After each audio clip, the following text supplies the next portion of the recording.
Me escutar bem, ver direitinho o slide aí na tela também? Tá top, Gui. Beleza. Qualquer coisa, podem me interromper no microfone mesmo, no modo que eu estou apresentando, não vou conseguir ler os comentários, tá? Começar aqui me apresentando, como vocês devem conhecer, eu sou o Guilherme Marinho, esse ano sou preceptor aí da Otorrino do HC. Queria começar agradecendo ao convite para dar essa aula, principalmente aí para os fellows do Nariz, a Carol, o Igor, o Iago e a Maria Fernanda, a doutora Tatiana Ábido também, que também fez esse convite, né? Não sei se ela vai conseguir se juntar a nós ainda aqui na apresentação. E, bem, esse tema, anatomia da base do crânio, é um tema que nos obriga a reestudá-lo várias vezes, né? Sempre que a gente passa por esse tema, aprendemos alguma coisa diferente, nós temos uma perspectiva nova a cada vez que paramos para estudar esse assunto. E, lógico, sempre quando a gente conta com colegas que têm uma experiência parecida, ou às vezes mais experiência do que nós aumentamos ainda mais esse conhecimento. E por que essa aula existe, né? Como vocês devem saber também, é um dos temas dos seminários que nós preparamos na residência. Em especial, ele costuma ser um tema que encerra o calendário de seminários, costuma ser um tema que o R3 apresenta. E é um tema que é muito interessante, porque mesmo sendo anatomia, e anatomia é uma palavra que nos remete a algo básico, algo inicial, mas a anatomia da base do crânio, ela promove uma integração muito interessante entre a própria anatomia, mas também com a clínica, a propedêutica e o planejamento operatório para diversos pacientes aí da nossa área da otorrinolaringologia. Então, mesmo se você não for um otorrinolaringologista que vai operar base de crânio, algo do tipo, você vai se deparar com situações clínicas em que você vai precisar ter algum conhecimento sobre essa anatomia, de forma aí a fazer um diagnóstico correto, a prover o melhor tratamento possível aí para o paciente. E aqui nessa aula a gente vai dar um enfoque, principalmente na anatomia da fossa anterior e da fossa média, da base do crânio. E o grande desafio de preparar uma aula como essa é tornar um tema complexo numa aula proveitosa, de uma assimilação mais fácil, né? Uma assimilação da forma menos sofrida aí possível, principalmente para alunos, para residentes. E aí, vamos começar a aula de fato e como que vai ser a estrutura básica da nossa aula aqui. Eu vou falar para vocês a respeito, principalmente dos ossos, das fossas e dos forames que ajudam a compor a base do nosso crânio, né? Então, aqui, novamente, ossos, fossas e forames. A gente vai comentar ainda rapidamente sobre pares cranianos e sobre alguns acessos cirúrgicos. Não vou aprofundar tanto nessa parte de acessos cirúrgicos, mas vou dar uma introduzida justamente para vocês começarem a pensar em como aplicar esse conhecimento anatômico nesse tipo de cirurgia. Então, começando aqui pelos ossos. Então, se a gente fizer um corte ali, num corte axial da base do crânio, vista de cima, a gente tem inicialmente aqui nosso osso frontal, delimitado em azul. Os principais acidentes ósseos do osso frontal são a crista frontal, o sulco do seio sagital superior, o forame cego, do qual vamos falar com alguns mais detalhes mais para frente. E, em seguida, nós temos o osso etimoide, representado principalmente aqui pela crista gallis ou crista etimoide, e pela lâmina cribiforme, né? E aqui a gente consegue ver já os forames aí do nervo olfatório, do primeiro par craniano. Seguindo adiante, temos ainda o osso esfenoide, e o osso esfenoide merece uma atenção especial pelo seguinte, ele é um pouco mais complexo da gente conseguir imaginá-lo de forma tridimensional. Então, pensem que essa asa menor aqui do osso esfenoide está exatamente no mesmo plano que a maior parte aqui do osso frontal e da nossa lâmina cribiforme. E aí, de repente, e vocês vão ver isso com maior clareza nos próximos slides, depois que a gente sai da asa menor, desse plano esfenoidal, a gente entra numa região que ela já não vai estar nesse mesmo plano, ela vai estar num plano mais inferior, ela vai estar num plano mais caudal em relação a essa asa menor. Então, aqui continuando, temos aqui novamente a asa menor do esfenoide, a asa maior. Aqui embaixo comentei com vocês. Aqui nós temos o processo clinoide anterior, que vai ser uma referência principalmente no trajeto da artéria carótida interna pela base do crânio, a fossa hipofisária, onde justamente está localizada a nossa hipófise, e aqui temos o dorso da cela, esse acidente ósseo que fica posteriormente à nossa hipófise, e aqui o processo clinoide posterior, nas bordas aí também do dorso da cela. E aqui, para mostrar para vocês com imagens, aqui a gente está pegando o nosso osso esfenoide, numa vista coronal, nosso osso esfenoide visto de frente. Então percebam que aquele plano esfenoidal que eu comentei com vocês, aquela asa menor do esfenoide, ela está justamente nesse plano aqui em cima. Enquanto que, quando a gente vai dar uma olhada na asa maior do esfenoide, é justamente toda essa região aqui. Então vejam que, de uma perspectiva tridimensional, ela está num plano diferente aqui da nossa asa menor. E aqui nós conseguimos ver algumas estruturas interessantes, como o próprio seio esfenoidal. Aqui conseguimos ver o forame redondo, por onde vamos ver que vai passar aí o nervo maxilar, a segunda divisão do trigêmeo. Aqui o forame pterigoide, por onde vai passar o nervo vidiano. Aqui a fissura orbitária superior, as placas pterigoides média e lateral. E quando a gente faz uma sobreposição de um corte de tomografia, a gente tem uma visão mais ou menos que nem essa. Essa é a visão que a gente costuma ter numa tomografia, novamente aqui no corte coronal de seios paranasais. Então, aqui no 3 e 4, nós temos a representação dos seios esfenoidais. Aqui no 2, na verdade, não é o seio esfenoide, como vocês devem já ter visto, é uma projeção posterior de uma célula etimoidal posterior, também conhecida pelo epônimo de célula dionoide. E aqui, novamente, nós temos a visão do que seria o correspondente ao nosso forame redondo, mais ou menos nessa região, e das placas pterigóides medial e lateral aqui também. E aqui essa estrutura apontada pela seta I9 seria o equivalente do septo, né, do seio esfenoide. Lembrar que o seio esfenoide é delimitado por um septo entre o seu lado direito e esquerdo. E aqui nessa outra visão, um pouco mais próxima do desenho que eu mostrei para vocês, nós temos aqui a placa cribiforme, a crista Gallis, a crista etimoidal. Aqui aquela porção, aquele plano mais superior do esfenoide, com a asa menor dele, o processo clinoide anterior. E aqui embaixo nós temos a asa maior do esfenoide e, novamente, a fissura orbitária superior já está aparecendo aqui também, e o forame redondo, por onde vai ter a passagem aí do V2, do nervo maxilar. Novamente aqui, a região onde fica posicionada a nossa hipófise, e aqui o dorso da cela e os processos clinoides posteriores nessa e nessa ponta aqui. Só para a gente correlacionar um pouco com o desenho que eu já mostrei para vocês. Então, seguindo aqui com os ossos que compõem a nossa base do crânio, nós temos o nosso grande conhecido também osso temporal, e aqui vão estar representadas principalmente a porção escamosa nesse primeiro asterisco, e a porção petrosa do osso temporal, essa porção que é bastante densa, né? Algumas fontes dizem que é a estrutura óssea mais densa do nosso organismo todo, e vocês vão ver que também tem uma relação muito importante, especialmente essa região do ápice petroso, com as estruturas aqui da nossa fossa média. Em seguida, temos o osso parietal, que não chega a ter uma correlação muito importante com o objeto de estudo da nossa aula. E, finalmente, o osso occipital, formando aqui o clivus, que é essa depressão óssea que fica posterior ao dorso da cela. Além também do sulco, do seio sigmoide, aqui nessa transição do osso occipital para o osso temporal. E, finalmente, essa estrutura que é o forame magno. E aqui vamos ter também essa saliência que corresponde à fossa cerebelar, onde justamente o nosso cerebelo está apoiado ali na nossa fossa posterior. E aqui uma forma de desmontar esse quebra-cabeça, e a gente começa com esse padrão essa repetição de padrões a desmistificar um pouco dessa anatomia da base do crânio. A gente sempre tem aquela coisa de que é muito complexo, é muito difícil, nunca vou aprender. Não, se a gente fizer esse passo a passo, olhando com calma inicialmente os ossos, a gente vê que não tem muito segredo em relação ao que a gente já conversou. Aqui a gente tem novamente uma peça anatômica do nosso osso esfenoide, aqui a asa menor e a asa maior, o dorso da cela, aqui novamente o osso temporal, principalmente com destaque para a porção escamosa e para a porção petrosa dele, e aqui o osso occipital se articulando aí com esses outros dois ossos.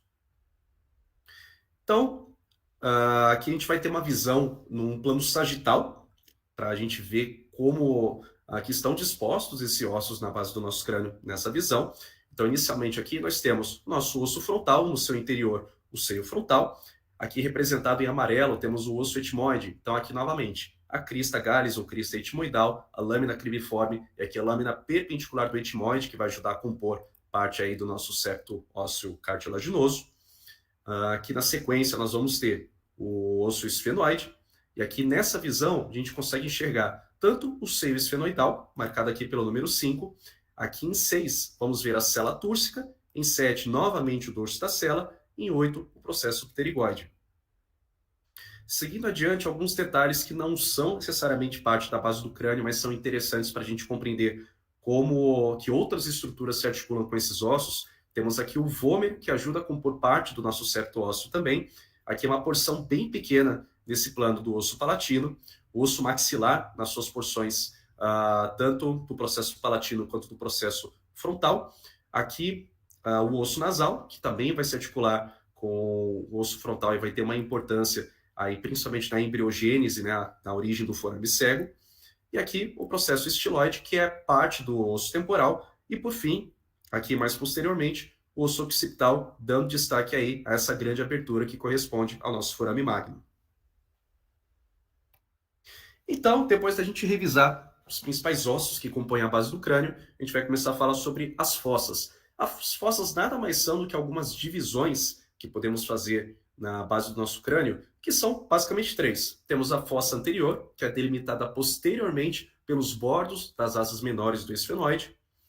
Na sequência, nós vamos ter a fossa média, que vai ser delimitada posteriormente por essa região aqui, que corresponde aos bordos superiores da porção petrosa do osso temporal, e posteriormente a essa região, vamos ter a fossa posterior.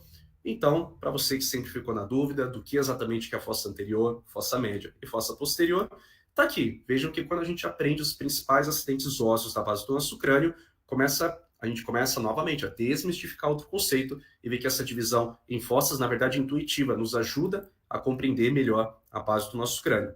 E se a gente pegar aquela mesma imagem no plano sagital, como que a gente vai ver essas fossas? Inicialmente aqui, a fossa anterior. Então vejam que a lâmina cribiforme e a asa menor do esfenoide estão praticamente aqui no mesmo plano.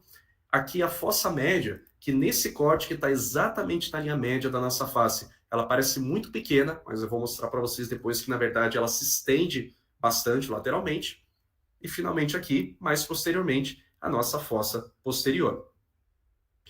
E aqui são algumas imagens para vocês entenderem um pouco melhor como que tridimensionalmente a gente interpreta a fossa média. Vejam que aqui temos a fossa anterior no mesmo plano, a fossa posterior, e aqui no meio a gente tem a fossa média. Aquela imagem que vocês viram está fazendo um corte exatamente aqui. Então a fossa média parece pequenininha, mas quando a gente começa a se afastar lateralmente em relação a essa linha média, a gente vê que a fossa média ela é bastante ampla. Ela vai comportar aí o forame oval, o forame redondo, o forame espinoso e por aí vai. E aqui uma outra visão exclusiva dessas estruturas da fossa média, novamente aqui centrada na cela túrcica e aqui principalmente nessa transição do osso esfenoide para o osso temporal. E agora a gente vai para a parte mais pesada, digamos assim, da aula, que são os forames da base do crânio, começando aí pelos forames da fossa anterior. Então, o primeiro forame que nós temos é o forame cego, essa estrutura aí que é um forame do osso frontal, que normalmente é um forame fechado, é um forame que durante a nossa embriogênese costuma se fechar, mas que em alguns casos pode abrigar algumas vias emissárias superiores, ou como vocês vão ver, ela está implicada também em algumas malformações da base do nosso crânio. Na sequência, a placa cribiforme, onde vamos ter principalmente as fibras do nervo olfatório e a entrada ali da artéria etimoidal anterior e da etimoidal posterior, ramos aí da artéria oftálmica. Na sequência, aqui nós vamos ter o canal óptico, onde além, obviamente, do nervo óptico, a gente vai ter também a entrada da artéria oftálmica, que é um ramo da artéria carótida interna. Se eu não me engano, não cheguei a escrever aqui nessa imagem. Então, aqui passando para o próximo slide. Acho que travou um pouquinho aqui. Então, aqui, para a gente começar a fazer algumas correlações anatômicas com a clínica da otorrinolaringologia. Durante o nosso desenvolvimento embrionário, nós ainda não temos, digamos assim, um fechamento dessa região mais anterior da nossa face. Como assim? A gente ainda tem o que vai corresponder ao nosso osso frontal e o que vai corresponder ao nosso osso nasal bastante separados, de forma que, de forma normal, naturalmente, durante o nosso desenvolvimento embrionário, por volta ali da 8ª semana, a gente vai ter a formação de uma projeção da dura mater, que vai atravessar aqui o forame cego, até entrar em contato com a pele. E, naturalmente, ao longo do nosso desenvolvimento embrionário, nós temos uma regressão dessa porção da dura mater, e o fechamento dessa região mais anterior aqui da nossa face, tendo aqui a formação, a consolidação do osso frontal com o osso nasal. E quando a gente tem uma falha desse fechamento, aí podemos ter algumas malformações de linha média do nosso nariz, principalmente o glioma nasal e o cisto dermoide. Então, qual que é a diferença entre os dois? O glioma nasal ocorre quando a gente tem um aprisionamento extranasal apenas de tecido neural, a gente vai ter uma conexão com a dura mater em até 15% dos casos. A maior parte das lesões são completamente extranasais, mas podemos ainda ter lesões intranasais ou combinadas. E aqui um exemplo de uma lesão extranasal que a gente consegue ver através de uma rhinoscopia anterior e da lesão aqui no compartimento extranasal, aparentemente sem uma comunicação muito clara aqui com a fossa anterior. E o outro diferencial que é o cisto dermoide, que é um aprisionamento extranasal não somente de tecido neural, mas também de tecido epidérmico. E a gente vai ter uma conexão com a dura mater em 20 a 36% dos casos, principalmente para quem está aí no R3, estudando para a prova de título, vale a pena ali na véspera da prova lembrar desses números, porque volta e meia é um dado que pode aparecer em questões. E aqui, só para fazer uma gracinha com vocês, um pato gnômico para vocês se lembrarem que uma lesão em linha média nasal com pelo e orifício central é patognomônica do cisto dermoide. Outra informação importante aí, tanto para a clínica quanto pensando em estudos para a prova. E alguns pacientes podem ter uma variação anatômica, que é um forame cego patente, que é uma variação anatômica dentro da normalidade, como vocês conseguem ver aqui pela nossa seta. Outro dado muito importante da fossa anterior, e aí quem está principalmente rodando nos estágios de nariz já viu isso milhões de vezes, é a classificação de Keros, né, que é uma representação da distância ali da placa cribiforme em relação à base do nosso crânio. Qual que é a importância dela? Quanto maior essa distância, maior a chance de lesões intraoperatórias e iatrogênicas da base anterior do crânio durante as cirurgias endonasais. Então a gente tem a classificação de Keros tipo 1, em que a gente vai ter uma distância bem pequena, de 1 a 3 milímetros, a tipo 2 numa distância de 4 a 7 milímetros, e tipo 3, que é a maior delas, de 8 a 16 milímetros. E nessa 3, como a gente tem uma extensão maior dessa lamela lateral aqui, a gente vai ter o maior risco também de lesões intraoperatórias. E felizmente, o tipo 2, que é esse aqui, é o tipo mais comum. E a correlação tomográfica que nós temos dessa classificação seria mais ou menos essa, e esse aqui é um passo fundamental antes de uma cirurgia endonasal. Não precisa ser uma cirurgia de base de crânio. Em toda cirurgia endonasal, em que vamos ter alguma abordagem de células etimoidais, nós precisamos sempre checar essa classificação de Keros, né, de forma a orientar o cuidado que nós vamos ter, principalmente acessando a porção mais superior das nossas células etimoidais. Então, reparem aqui, um Keros do tipo 1 e aqui um Keros do tipo 3. Vejam que tem todo esse espaço aqui para a gente fazer uma lesão iatrogênica, provocar uma fístula licórica, por exemplo, durante uma cirurgia endonasal num paciente que tem um Keros do tipo 3. Aí mais algumas coisas falando principalmente ali do nosso nervo olfatório. Lembrando que nós temos algumas formas de classificar os distúrbios de olfação, sendo, por exemplo, os distúrbios do tipo condutivos, em que a gente tem um bloqueio mecânico da chegada de moléculas do odor no epitélio olfativo, e um exemplo disso é a própria rinite alérgica. Uma polipose nasal poderia justificar um distúrbio condutivo também, ele impede que a molécula chegue no nosso epitélio olfatório. Neurosensorial, quando temos um dano do próprio epitélio olfatório ou em ramos do nervo olfatório, e aí a gente pode ter algumas subdivisões, como por exemplo distúrbios sensoriais puros, no caso de uma infecção de vias aéreas superiores, por exemplo na Covid-19, que a gente tem uma lesão das células de sustentação do nosso epitélio olfatório, ou numa síndrome neural pura, como por exemplo num trauma crânioencefálico. E finalmente central, quando a gente tem lesões diretas ao bulbo olfatório, trato neural ou no córtex cerebral, também por um trauma crânioencefálico, mas também num acidente vascular cerebral, tumores, doenças degenerativas, né? Lembrar que distúrbios da olfação são sinais precoces de demência em alguns pacientes, se eu não me engano, é um sinal precoce de Alzheimer também. Então sempre é um diferencial que a gente tem que se lembrar para distúrbios da olfação. E lembrar que existem mais de 200 causas descritas para hiposmias ou anosmias. Lembrando que em 50% delas, de acordo com o nosso tratado de otorrino, vamos ter as IVAs, principalmente as custas do rinovírus, as rinossinusites e o trauma crânioencefálico como as principais causas. e em 20% dos casos vamos ter causas idiopáticas em que não conseguimos afirmar com clareza qual que é a origem do distúrbio da olfação.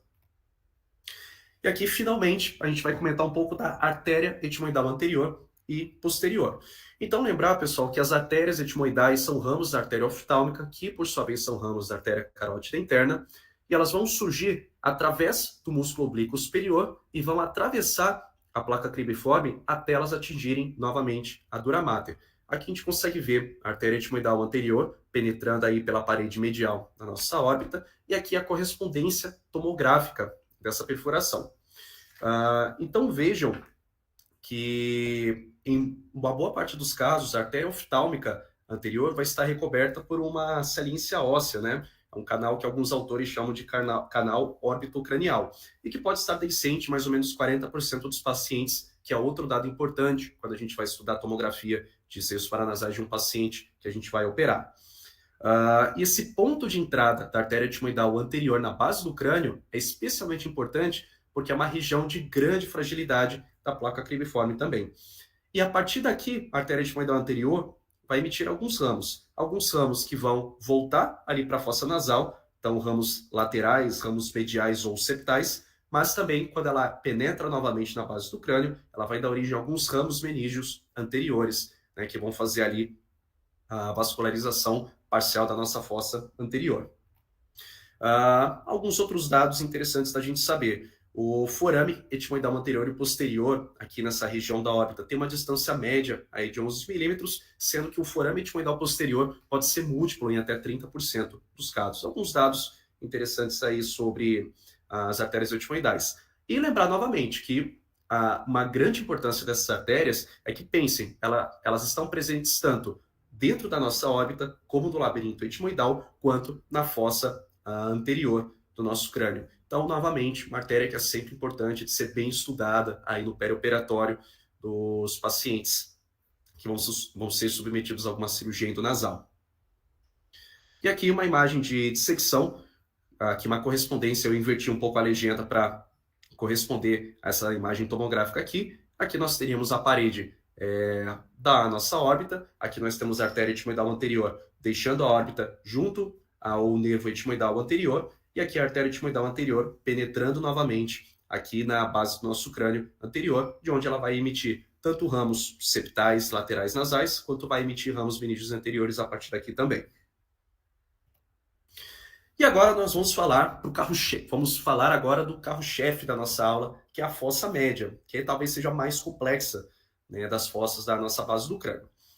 Então, começando aqui pela fissura orbitária superior, que é extremamente importante, porque vai ser o local de entrada, de saída da base do crânio, de vários pares, como o nervo oculomotor, o terceiro par, o nervo troclear, o nervo oftálmico, que é o primeiro ramo do trigêmeo, o ramo orbital da artéria meníngea média e também a veia oftálmica superior. E aqui vamos dar uma olhada com um pouco mais de calma na nossa fissura orbitária superior. Aqui a gente está tendo a imagem de uma órbita direita. Então, inicialmente, a gente vai falar um pouco da musculatura ocular extrínseca. Aqui no número 1, nós temos o músculo reto superior, no número 2, o músculo reto lateral, 3, músculo reto inferior e 4, reto medial. Além disso, temos também no 5, o músculo levantador superior da pálpebra, em 6, o músculo oblíquo superior, e aqui em 7, um anel fibroso que reveste essas estruturas, além de revestir também aqui o canal óptico, que é o chamado anel tendíneo de Zinn. E aqui toda essa estrutura que vocês estão vendo aqui corresponde à nossa fissura orbitária superior. E aí, quais são as estruturas que fazem parte dessa fissura? Tanto o ramo lacrimal, do V1, quanto o nervo troclear, a veia oftálmica superior e o nervo oftálmico, que é o principal ramo aí do nosso V1. Aqui nessa região nós temos tanto o nervo óptico quanto a artéria oftálmica, ramo da artéria carótida interna, que vai dar origem para as artérias etimoidais anterior e posterior. E seguindo adiante, nós temos ainda o ramo superior do nervo oculomotor, o ramo nasociliar do V2, né, do nosso nervo maxilar, e o ramo inferior do nervo oculomotor, finalmente aqui o nervo abducente do sexto par, e aqui a veia oftálmica inferior. Então aqui mais algumas correlações clínicas, né?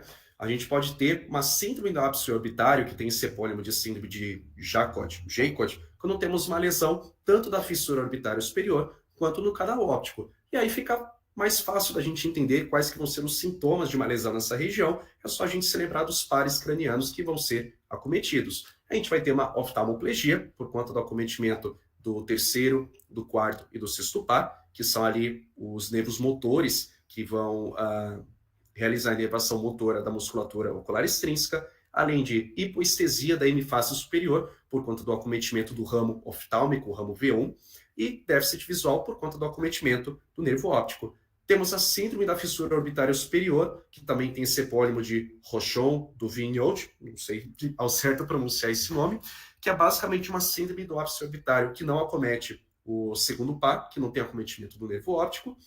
E um dado muito interessante sobre as veias oftálmicas superior e inferior é que elas não têm válvulas, né? Então elas facilitam a progressão de agentes infecciosos para o nosso seio cavernoso, levando justamente a essa complicação de infecções nasocinusais, de infecções cutâneas ali do trígono perigoso da face, que é a trombose do seio cavernoso, principalmente às custas do Staphylococcus aureus. E é uma síndrome grave, normalmente associada à sepse e à meningite. O quadro clínico, em alguns pacientes, vai corresponder a uma quemose e oftalmoplegia rapidamente progressiva e, como vocês podem ver aqui nessa imagem, uma progressão para o olho contralateral. E vocês vão entender um pouco melhor por que o acometimento da trombose do seio cavernoso é bilateral quando a gente estudar o seio cavernoso mais para frente na aula. E na fundoscopia, podemos ter ainda um achado de ingurgitação de veias retinianas. Então, seguindo aqui adiante, nós vamos ter aqui o forame redondo, que é o local de passagem do nervo maxilar, o V2, e aqui, posteriormente a ele, vamos ter o forame oval, por onde vamos ter a saída do nosso nervo mandibular, o V3. Eu não deixei descrito aqui no desenho, mas essa região aqui seria uma região chamada de cavo de Meckel, que é uma região onde a gente vai ter o gânglio gânglio trigeminal, né? O gânglio ali do nervo trigêmeo que vai dar origem às suas divisões V1, V2 e V3. Esse gânglio também tem um epônimo, que seria gânglio de Gasser, tá? Caso vocês vejam isso aí em alguma referência. E aqui, né, a própria região onde fica a hipófise, que corresponde aí à célula túrcica.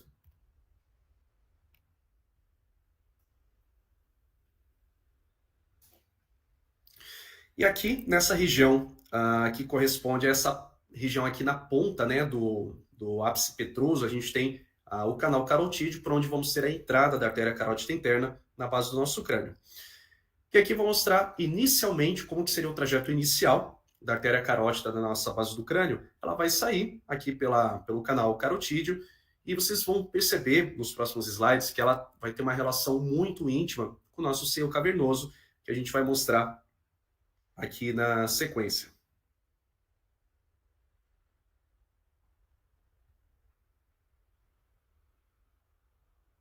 Então vamos lá. Aqui a gente está pegando a região que corresponde à célula túrcica e fazendo um corte. Vamos ver aqui, num corte coronal, as estruturas que ajudam a compor o nosso seio cavernoso. Então percebam que nós temos aqui, esperar minha mão sair um pouco da frente para mostrar para vocês. Pronto. Percebam que aqui nós temos o seio esfenoide, direito e esquerdo. Aqui nós temos os lobos temporais, direito e esquerdo. E aqui nós temos também a massa encefálica.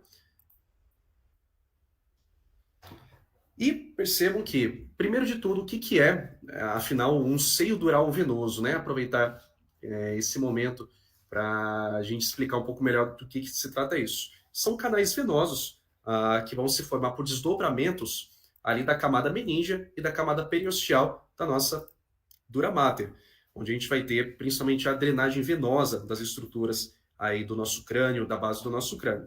Então, começando aqui nesse corte, nós temos o quiasma óptico, correspondente ao segundo par, a hipófise, aqui a artéria carótida interna na sua porção cerebral ou intradural, e aqui alguns pares cranianos que passam por dentro do nosso seio cavernoso. Opa, deixa eu voltar aqui.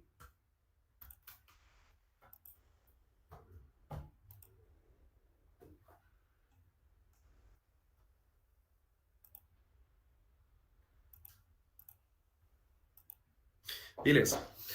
Então aqui, alguns pares cranianos que passam por dentro do nosso seio cavernoso, como o óculo motor, o terceiro par, o troclear, a porção cavernosa da artéria carótida interna, o nervo abducente que está aqui inferior e lateralmente a essa porção cavernosa da artéria carótida interna, o V1, o nervo oftálmico, V2, o nervo maxilar, e aqui, como eu já tinha apontado para vocês, o seio esfenoide.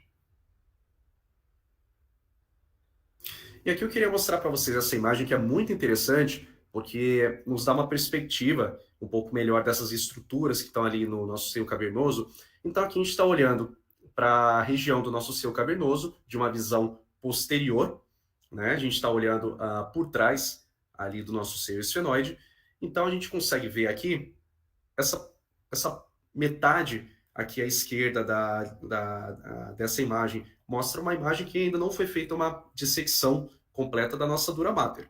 Então aqui a gente já consegue ver aqui o gânglio de Gásser, ou o gânglio trigeminal, né, aqui na região do cavo de Meckel, e aqui alguns pares cranianos, como o quarto par, o sexto par e o terceiro par, e a relação que eles vão ter muito próxima aqui justamente da artéria carótida interna. E quando a gente olha essa metade da imagem aqui à direita, a gente vê justamente essa região da base do crânio já tendo sido realizada a dissecção dessa porção meníngia da dura mater. A gente consegue ver com um pouco mais de clareza a relação de todos esses pares cranianos com a artéria carótida interna. E aqui, eu gosto de falar que esse é o slide dos epônimos, porque a gente tem aqui o gânglio de Gásser, que corresponde ao gânglio trigeminal, que vai estar sobre a região do cavo de Meckel, e aqui vocês vejam que o sexto par ele fica escondido por um desdobramento da dura, que a gente só vai conseguir enxergar depois que a gente faz a dissecção dessa porção da dura mater. E esse canal aqui é um canal chamado de canal de Dorello, que é um espaço interdural, né? Uma região onde a gente vai ter a confluência de alguns seios venosos, como o seio cavernoso, o seio basal e o seio petroso inferior. E nessa próxima imagem que eu vou mostrar para vocês, a gente vê de uma forma um pouco mais íntima essa relação entre esses pares cranianos. Então aqui vejam o V1 adentrando na fissura orbitária superior, o V2 adentrando no forame redondo e o V3 adentrando aqui no forame oval. Além disso, temos também o nervo troclear e o terceiro par, o óculo motor, numa relação bem próxima aqui da artéria carótida interna. E quando a gente rechaça essas estruturas trigeminais lateralmente, vemos escondidinho aqui embaixo o nervo abducente. Então vejam que, fazendo a correlação dessa imagem com aquele desenho do seio cavernoso que mostrei para vocês, todos esses pares cranianos estão ali dentro do seio cavernoso e também estão muito próximos da nossa artéria carótida. E aqui, falando da artéria carótida, a gente precisa falar um pouco também, nem que de uma forma bastante resumida, sobre seus principais ramos no território ali na base do crânio intracerebral. Então aqui nós temos uma porção cavernosa da artéria carótida interna, que passa justamente ali por dentro do seio cavernoso. Aqui ela dá essa volta para formar a porção cerebral ou intradural, que vai dar origem principalmente à artéria cerebral média, representada aqui nessa imagem. Além disso, temos também um dos seus ramos, que é justamente a artéria oftálmica, que vai adentrar aqui no canal do óptico, aqui a artéria cerebral anterior, formando aqui, por fim, a artéria comunicante anterior. Posteriormente, nós temos as artérias comunicantes posteriores, que vão ajudar a formar aqui a artéria cerebral posterior e a artéria basilar, além também da autoneurologia, como por exemplo a artéria labiríntica, a artéria vertebral e a famosa paica, né, a artéria cerebelar inferior posterior, que, como você já deve ter visto na autoneurologia, tem ali uma relação importante, principalmente com acidentes vasculares cerebrais da fossa posterior, né, e com algumas síndromes vasculares, como por exemplo a paroxismia vestibular.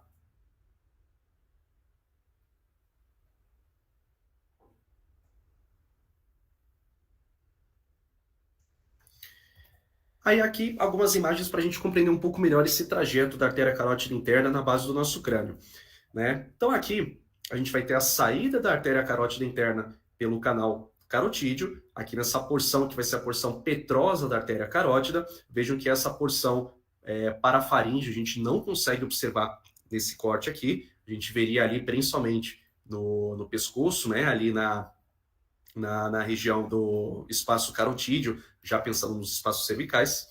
Então aqui, C6, que é a porção petrosa, em seguida temos a porção paraclival, ou C5, que está aqui paralela justamente ao clivus. Na sequência, a porção cavernosa, que se insinua aqui para dentro do seu cavernoso. Aqui aquela imagem que a gente viu mostrando o seu cavernoso está fazendo um corte mais ou menos aqui nessa região. Aqui, finalmente, a porção paraclinoide, ou C3, aqui com uma relação muito próxima com o processo clinoide anterior. E, finalmente, a porção intradural, ou cerebral. Então, vejam que a artéria carótida interna, ela entra na base do crânio, se insinua anteriormente e, de repente, dá uma volta para posterior para formar ali o restante do polígono de Willis. E aqui, para a gente terminar de falar da nossa fossa média, nós temos o forame lacerado, que é um acidente ósseo aí entre o osso esfenoide e o osso petroso. Não à toa tem esse nome também de fissura esfenopetrosa. E a gente vai ter como seus principais ramos o nervo petroso maior, superficial, que é um ramo do nervo facial, né, do sétimo par, o nervo petroso menor, que é um ramo do glossofaríngeo, e o nervo petroso profundo, que vai ser formado aí por fibras do plexo carótico interno, que aí vai ter uma importância especial quando a gente fala do nervo vidiano daqui a pouco. E essa aqui é uma imagem muito bacana, porque mostra uma visão endoscópica do seu esfenoide. Aqui no caso a gente está olhando para o seu esfenoide direito. Então percebam que nessa peça anatômica o seio interesfenoidal foi preservado, a gente está vendo somente o seio esfenoide direito. Aqui nós temos uma projeção, uma saliência da porção cavernosa da artéria carótida interna, por exemplo. Aqui temos uma saliência formada pelo nervo óptico, reforçando a importância da gente ter cuidado na manipulação cirúrgica desse seio, né? Vejam que essa é a proximidade que esse seio tem com o nervo óptico e com a carótida interna. Nós temos ainda aqui uma projeção de ramos trigeminais, no caso aqui é uma projeção do V2, e aqui é uma projeção do que seria o canal do vidiano, que vai comportar o nervo vidiano. E percebam ainda que a gente tem esse espaço aqui entre essa projeção do V2 e do vidiano, que vai corresponder ao recesso lateral, também de grande importância quando a gente vai estudar fístulas, por exemplo, da parede lateral do seu esfenoide. E se a gente fizer uma dissecção dessa peça, nós temos aqui a lamela periosteal da dura mater e aqui a lamela meningia da nossa dura mater também. E fazendo a exposição dessa região, a gente vê essas estruturas agora dissecadas através do seu esfenoide. Então aqui nós temos novamente todo esse trajeto aqui da artéria carótida interna e a sua relação com essa parede posterior do seio esfenoidal. Aqui nós temos a própria hipófise, a glândula pituitária. Aqui o gânglio do trigêmeo, dando origem aqui ao V2. E se a gente estender ainda mais nossa dissecção, nós vamos ver as seguintes estruturas. Aqui nós rechaçamos medialmente a artéria carótida interna, para a gente conseguir ver um pouco melhor os outros pares cranianos. Então a gente consegue ver aqui o óculo motor, o troclear e o abducente, que vão sair da base do crânio através da fissura orbitária superior, que está escondida mais ou menos aqui atrás, junto com o V1 também. E aqui o V2, que vai adentrar, vai sair da base do crânio através do forame redondo, numa região que aqui seria o equivalente à nossa fissura pitérico-palatina, da qual a gente vai falar daqui a pouco na nossa aula também. Então, aquele recesso lateral que eu mostrei para vocês é um espaço do seu esfenoide localizado entre o forame redondo e o canal do ptericóide. É uma área importante de formação de fístulas sinogênicas e quanto mais extenso esse recesso, maior também a dificuldade de acesso ao seu esfenoide, a lesões na região lateral aí do nosso seio também. Agora esse vídeo aqui é muito bacana, porque ele mostra com alguns detalhes essa região da fissura ptérico-palatina. Então vamos lá, a gente vai relembrar dessa anatomia do nosso nervo trigêmeo, né? Então aqui a região do gânglio trigeminal, esse primeiro ramo aqui que corresponde ao nervo oftálmico ou V1, essa segunda aqui que corresponde ao nervo maxilar ou V2, que vai sair da base do crânio através do forame redondo, se projetando aqui na fossa ptérico-palatina, e aqui o nervo mandibular, que vai deixar a base do crânio através do forame oval. O que eu queria mostrar para vocês nesse primeiro momento é a relação dessa fossa ptérico-palatina com a artéria maxilar, que é um ramo terminal da artéria carótida externa. A gente conhece bastante esse ramo aqui que vai entrar na fossa nasal, que é a famosa artéria esfenopalatina, mas devemos nos lembrar também de outros ramos, como a artéria infraorbitária, artéria alveolar superior posterior e também artéria palatina descendente. E aqui, seguindo adiante, a gente vai ampliar essa região da fossa pterygo-palatina para desvendarmos aí com calma as principais estruturas que fazem parte dessa fossa, que é uma região bastante complexa da nossa base do crânio e que tem aí uma predileção, né, pelos rinologistas, principalmente pela relação com lesões aí da fossa pterygo-palatina, como por exemplo o nasoangiofibroma juvenil. Então vamos lá. Para começo de conversa, a principal estrutura que nós temos nessa fossa, pensando nos nervos, é o nervo maxilar, o V2, que vai entrar nessa região através do forame redondo.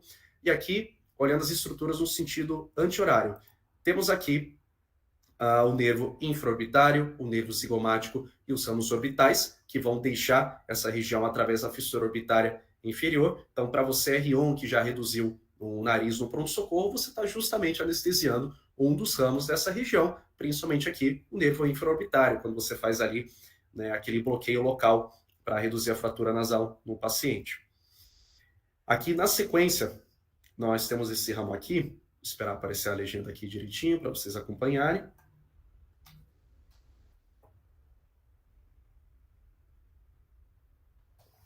Nós temos aqui o nervo alveolar superior posterior, que vai deixar essa região através do forame alveolar, e é um nervo que vai ter uma importância principalmente, não somente na inervação da parte da nossa arcada dentária superior, mas também numa porção bastante anterior da nossa fossa nasal, na crista maxilar, na porção mais anterior dos cornetos inferiores também. Aqui o gânglio pterygo-palatino, que vai ter fibras tanto parasimpáticas quanto simpáticas, que vocês vão ver daqui a pouco. O canal palatino maior, que abriga o nervo palatino maior. Eu vou mostrar para vocês daqui a pouco um vídeo mostrando que é possível a gente fazer um bloqueio local intraoral desse nervo palatino maior. O forame esfenopalatino, por onde vão sair, além da artéria esfenopalatina, ramos nasais, posteriores e superiores, que vão fazer inervação aí de parte da nossa fossa nasal, na sua porção mais posterior também. O canal palato-vaginal, por onde vai sair o nervo faríngeo, que vai fazer parte da inervação da mucosa ali da nossa rinofaringe.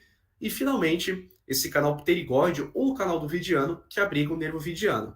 E aqui o nervo vidiano, ele é composto por dois nervos, né? Principalmente o nervo petroso superficial maior, que é um ramo do nervo facial, e o nervo petroso profundo, que vem ali do plexo carótido interno. E o que é importante a gente saber? Que as fibras do nervo petroso superficial maior são fibras parasimpáticas e pré-ganglionares, ou seja, que ainda não fizeram sinapse. Elas vão fazer sinapse somente aqui nessa região do gânglio pterygo-palatino. E qual que é a função delas? Principalmente ali a inervação parasimpática das glândulas lacrimais, de glândulas nasais e parcialmente de glândulas salivares também. Enquanto que essas fibras do nervo petroso profundo são fibras simpáticas que já fizeram sua sinapse, então são fibras simpáticas pós-ganglionares que vão fazer a inervação simpática, principalmente de artérias ali da nossa face. E aqui uma visão muito bacana da fossa pterygo-palatina. Aqui a gente está vendo uma peça de dissecção através da fossa nasal direita. Aqui a gente fez uma abertura bastante ampla do nosso seio maxilar e aqui nós abrimos uma janelinha, um quadradinho aqui na parede posterior do nosso seio maxilar. E o que a gente consegue ver aqui? A artéria maxilar, né, ramo terminal da artéria carótida externa, dando origem aqui à artéria esfenopalatina. Conseguimos ver também aqui o gânglio pterygo-palatino, dando origem ao nervo palatino maior, ao ramo infraorbitário, por exemplo. Então aqui uma imagem, obviamente, nessa imagem já houve a dissecção de um tecido gorduroso que está aí bastante presente nessa região, mas que ajuda vocês a compreenderem um pouco melhor, numa peça anatômica, todo o desenho que mostrei para vocês agora há pouco. E aqui, se nós estendermos essa dissecção, né, a gente consegue ver uma relação bem interessante. Por exemplo, deixa eu pegar aqui na legenda para vocês. Por exemplo, aqui na cabeça superior e inferior, do músculo pterigóide lateral. Aqui, por exemplo, nós temos também o ramo da mandíbula. E por que é importante a gente ter a noção da proximidade dessas estruturas com a fossa ptericopalatina? Porque quando a gente pensa no nasoangiofibroma juvenil, por exemplo, são justamente esses caminhos que ele toma para se estender. Então, é fácil, depois de toda essa revisão, a gente entender por que o nasoangiofibroma juvenil entra na fossa nasal, porque ele entra ali pelo forame esfenopalatino. É fácil de compreender porque ele invade a fossa média, por exemplo, porque ele alarga, erode ali a região do forame redondo, e também conseguimos entender porque em alguns casos ele consegue invadir ali o espaço mastigatório, porque ele consegue erodir essa porção mais inferior e lateral ali da fossa ptericopalatina e entrar no contato íntimo justamente com essas estruturas, com o ramo da mandíbula, com a musculatura pterigóide medial e lateral também. E aqui, só para trazer uma outra correlação clínica para vocês, há um procedimento descrito chamado neurectomia do vidiano, que seria uma ressecção daquelas fibras nervosas parasimpáticas do canal do vidiano. E qual que seria o objetivo dessa neurectomia? Reduzir uma hipersecreção da mucosa nasal, principalmente em pacientes que têm uma rinite não alérgica, que tem até um termo mais específico para esse tipo de rinite, que eu vou tentar me lembrar daqui a pouco, mas aquela rinite não alérgica que o paciente tem como principal sintoma uma rinorreia contínua. E é descrito pelo tratado que essa neurectomia foi abandonada nos anos 80 devido a complicações, principalmente sensação de olho seco, oftalmoplegia, ceratopatia neutrófica e amaurose, e a gente consegue, através do nosso conhecimento da base do crânio, entender por que pode acontecer essas complicações pela proximidade que o nervo vidiano tem ali na base do nosso crânio com o terceiro, quarto, sexto par e até mesmo com o nervo óptico, o segundo par. E como eu já tinha comentado com vocês, temos também o nasoangiofibroma juvenil para se correlacionar com essa região. Lembrando que uma das hipóteses para a formação do nasoangiofibroma juvenil seria de uma malformação vascular de remanescentes da artéria do primeiro arco branquial, ali na região do forame esfenopalatino, correspondente mais ou menos a essa região aqui nessa peça anatômica. E é descrito também que ele tem uma origem posterior justamente a esse gânglio pterico-palatino. E aqui um vídeo rápido para a gente encerrar esse estudo da fossa média sobre o bloqueio do nervo palatino maior, né? Então aqui ele mostra qual que seria o correspondente à região de saída desse ramo palatino maior, ali pelo nosso palato duro, e ele vai mostrar aqui também uma imagem em vivo dessa anestesia sendo feita, que é um procedimento utilizado aí principalmente pelos dentistas, né? Esse tipo de bloqueio para permitir aí procedimentos com anestesia local, e uma forma interessante da gente saber que a gente consegue bloquear ramos ali do V2 através de um procedimento intraoral. Então aqui, seguindo adiante, agora a gente vai para uma parte muito mais tranquila da aula, que é o estudo da fossa posterior, né? Eu prometo que aqui vai ser bem mais rápido. Então aqui, como vocês devem conhecer bem, nós temos o conduto auditivo interno, que vai abrigar principalmente o nervo facial, o nervo vestíbulo coclear, ou o nervo auditivo, ou oitavo par, e também a artéria labiríntica. Muito próximo a ele, nós temos o forame jugular, que vai abrigar principalmente o nervo glossofaríngeo, o nono par, o nervo vago, o décimo par, e algumas fibras do nervo acessório, o décimo primeiro par, além da artéria meníngea posterior, proveniente ali da artéria faríngea ascendente, e a drenagem ali do nosso seio sigmoide. O canal do hipoglosso, que como o próprio nome sugere, abriga ali o nervo hipoglosso, por onde o hipoglosso vai sair da base do nosso crânio, de onde ele vai realizar a inervação motora da língua. E por fim, o forame magno, por onde vamos ter a saída das meninges, do bulbo, da medula espinhal, artérias vertebrais e alguns ramos espinhais do 11º par, do nervo acessório. Então essa aqui é uma imagem que vai deixar os otologistas aí bastante felizes, que seria uma imagem de um acesso retrosigmoide ali para essa região da base do crânio. Então aqui o que a gente está olhando? A gente está olhando de uma perspectiva retrosigmoide, ou seja, posterior. A parte da nossa base do crânio à esquerda, e aqui a gente está retraindo o nosso cerebelo e estamos vendo justamente aqui a entrada do conduto auditivo interno, com o 7º par facial e o 8º par cócleo vestibular adentrando aqui no conduto.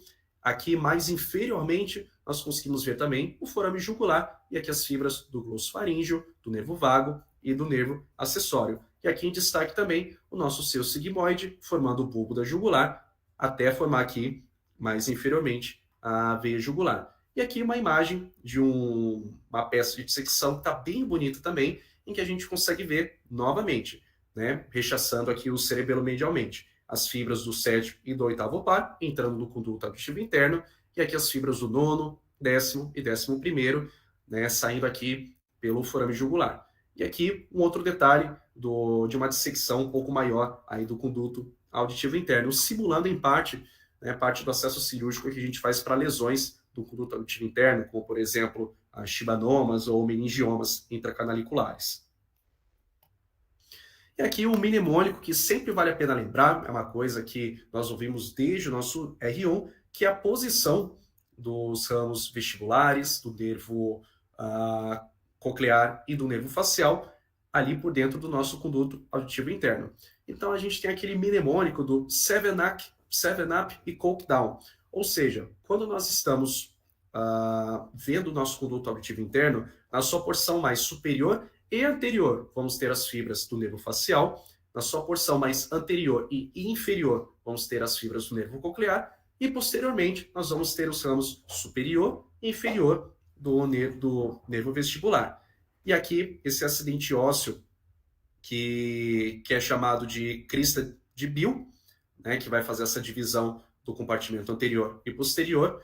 E aqui essa crista falciforme, que vai fazer a divisão entre a porção mais superior e mais inferior do nosso conduto auditivo interno. Aqui uma visão do nosso osso temporal por uma visão inferior. Aqui a gente está olhando uma peça anatômica de um osso temporal esquerdo. Então aqui as principais estruturas que eu quero mostrar para vocês são aqui o canal carotídeo, por onde vai entrar a artéria carótida, e aí ela vai entrar por aqui na base do crânio e vai sair lá em cima, a gente não consegue ver aqui agora, pelo canal carotídeo. Aqui no 6 nós temos a projeção correspondente ao forame jugular, por onde vão deixar aqueles pares cranianos, o nono, o décimo, o 11º. Aqui nessa seta escura nós temos uma crista, denominada de crista jugulocarotídea, por onde vamos ter algumas fibras do nervo de Jacobson, que é são alguns ramos do nosso nervo glossofaríngeo. Então aqui na legenda, como eu comentei com vocês, o forame jugular, a forame jugular também vai abrigar a artéria meningia posterior. E lembrar que o forame jugular também vai promover a drenagem venosa do seu sigmoide, do seu petroso inferior, dando origem à veia jugular interna. Essa crista jugulocarotídea que, como eu comentei com vocês, separa o canal carotídeo do golfo da jugular, e a porção por onde vai passar o nervo de Jacobson, que é um ramo do glossofaríngeo que contribui para a formação do plexo timpânico no promontório. E o que é importante é que as fibras parasimpáticas desse plexo, quando elas saem desse plexo, vão formar o nervo petroso menor, que eu comentei com vocês que é uma das estruturas que vai entrar ali na base do crânio através do forame lacerado. E uma importância clínica desse nervo de Jacobson é que o paraganglioma timpânico, o nosso glomus, ele é associado justamente às células neuroendócrinas do nosso nervo de Jacobson.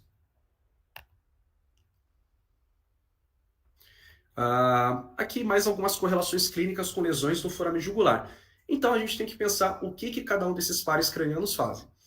Vocês vão ver, eu vou comentar a parte disso daqui a pouco, mas principalmente esses nervos, esses pares cranianos de função mista, eles têm uma série de funções diferentes. Mas as principais correlações clínicas que nós vemos na otorrinolaringologia são acometimento do nono par, disfagia e paralisia do palato, 10º par, disfonia, disfagia, paralisia de pregas vocais, elevação da cúpula diafragmática por conta de acometimento ali do nervo frênico, e 11º, dificuldade de elevação do ombro e atrofia cervical. E em malformações como a malformação de Arnold-Chiari, por exemplo, nós podemos ter um deslocamento caudal de estruturas encefálicas através do forame magno. E o que acontece em malformações como essa? Podemos ter uma compressão do tronco encefálico e de estruturas adjacentes, como, por exemplo, as estruturas do forame jugular. Então, em pacientes com malformação de Arnold-Chiari ou com hipertensão intracraniana levando à herniação através da fossa posterior de conteúdo encefálico, nós podemos ter acometimento não somente das estruturas do forame magno, mas também das estruturas ali do forame jugular.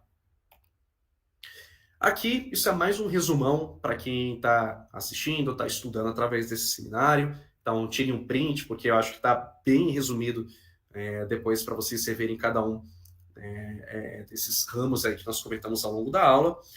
E eu queria falar rapidamente aqui sobre pares cranianos. Prometo que a gente está chegando aqui no final da nossa aula. Eu queria mostrar aqui para vocês um mnemônico que é Some say marry money, but my brother says big brains matter more. E afinal, o que esse mnemônico significa? É uma forma da gente conseguir decorar quais que são os pares cranianos exclusivamente sensitivos, exclusivamente motores e os de função mista.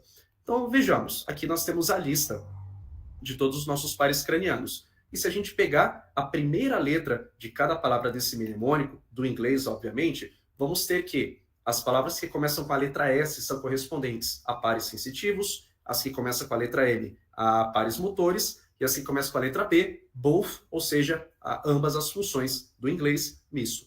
E fazendo essa correlação aqui com cada um desses pares cranianos, vamos ter aqui primeiro nervo sensitivo, segundo sensitivo, terceiro motor e assim por diante. E aqui eu queria dar um destaque principalmente aos nossos 4 pares cranianos mistos, né, o trigêmeo, facial, glossofaríngeo e o vago. Não vou falar aqui com detalhes de cada função de um desses pares, é só para vocês terem uma noção.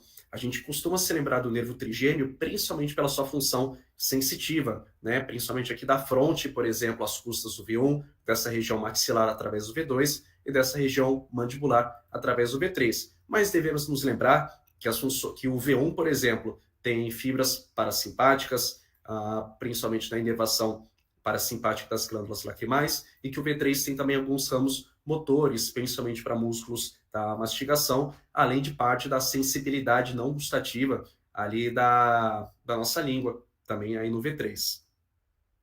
Nervo facial, nem preciso comentar, que é um dos nervos um dos pares que nós mais estudamos na otorrinolaringologia. Então, além da função motora, através de seus ramos motores extratemporais, nós temos também uma referência parasimpática, através do nervo petroso superficial maior, do nervo corda do tímpano, além de uma aferência sensorial, também através do nervo corda do tímpano. Glossofaríngeo, também nervo aí com múltiplas funções, tanto sensitivas, como por exemplo da cavidade timpânica, as custas ali daquele plexo,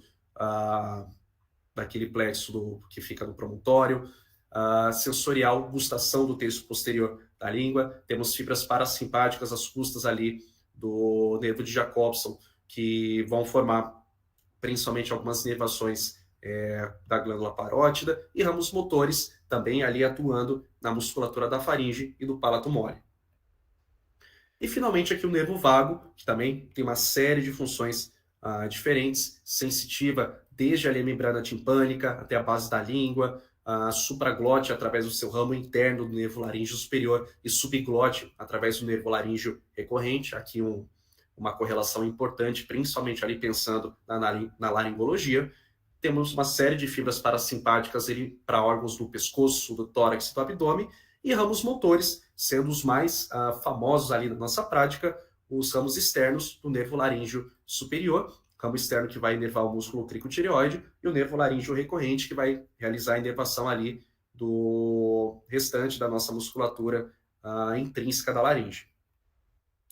Por fim, acessos cirúrgicos. Não vou comentar aqui dos acessos neurotológicos, que eu acho que aí já seria toda uma aula à parte. Vou comentar principalmente de alguns acessos cirúrgicos, pensando aqui no escopo do grupo, né, do grupo de rinologia. E aqui uma forma de dividir didaticamente esses acessos é através de um acesso transfrontal, ou seja, através aqui da calota craniana anterior, transcribiforme, ou seja, através da placa cribiforme, transplano e transesfenoide, através aqui dessas estruturas correlatas com o nosso seio esfenoidal, transclival, ou seja, através do clivus, e transodontoide, que aí a gente não costuma mais ver tanto na otorrinolaringologia, acaba sendo aí um acesso de estudo, principalmente do cirurgião de cabeça e pescoço, mas que eventualmente pode aparecer para nós, como eu vou mostrar em algumas imagens de dissecção anatômica também.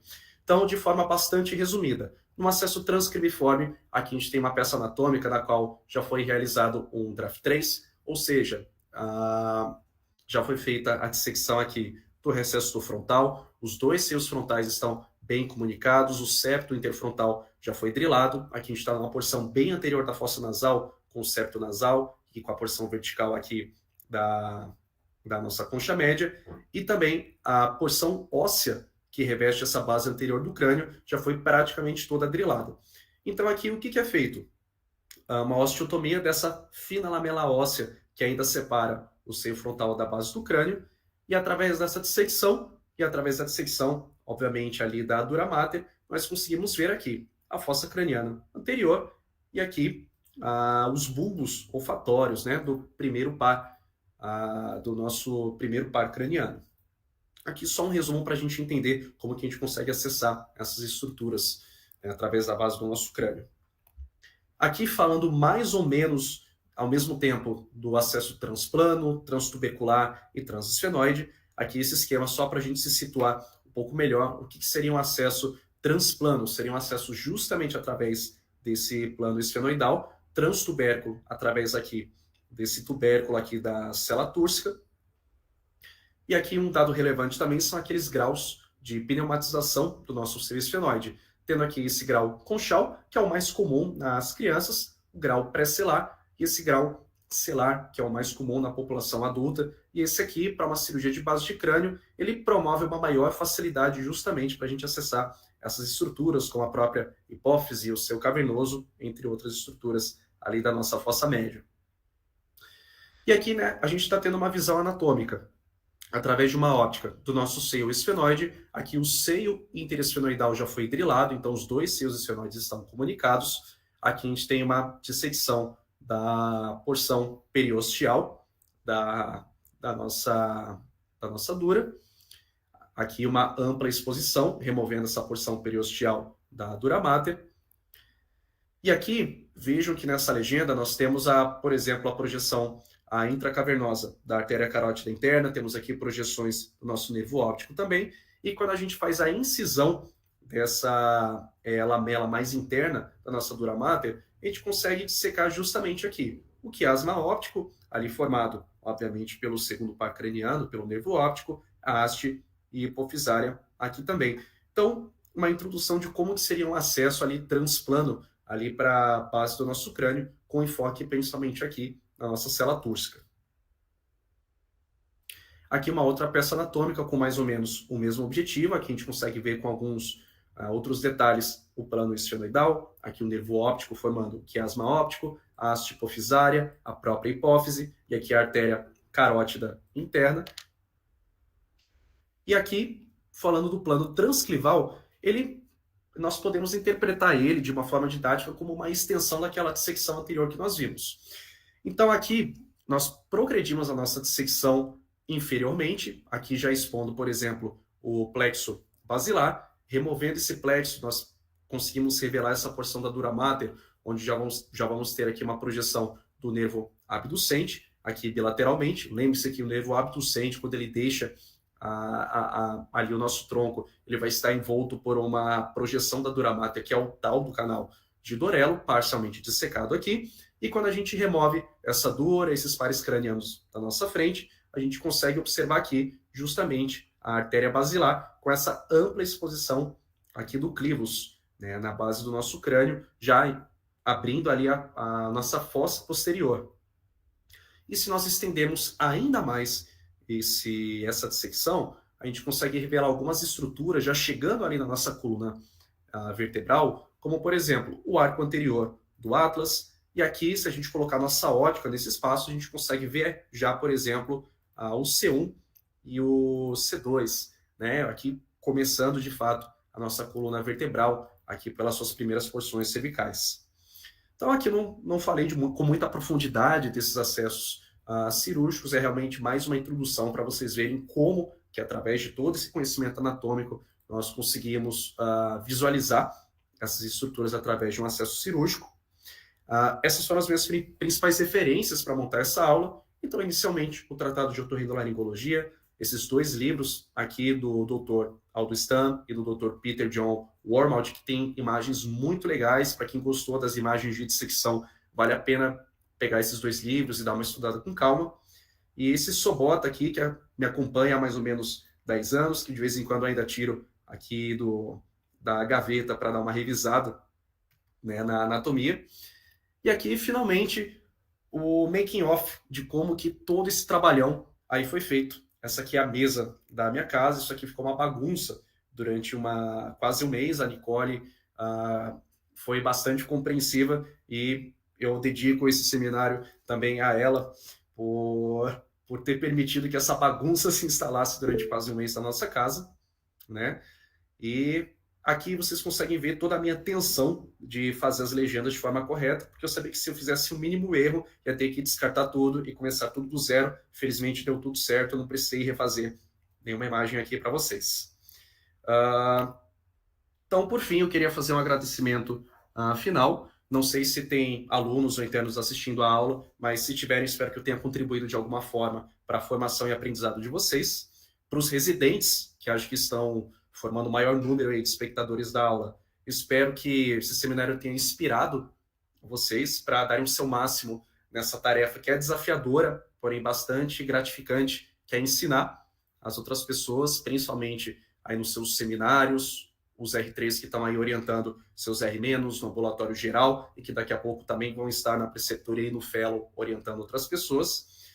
E aos fellows, não sei se temos aqui assistentes ou outros colegas aí de fora do HC assistindo a aula, mas queria agradecer também formalmente aí pelo espaço que foi oferecido para essa aula e que eu possa ter outras oportunidades e que outras pessoas possam ter oportunidades semelhantes no futuro para continuarmos a aprender juntos.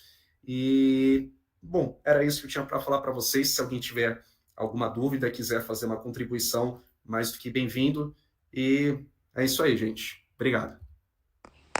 Valeu, Gui. Assisti pela segunda vez e acho que foi tão bom quanto, se não melhor que a primeira. Foi ótimo. Obrigada mesmo.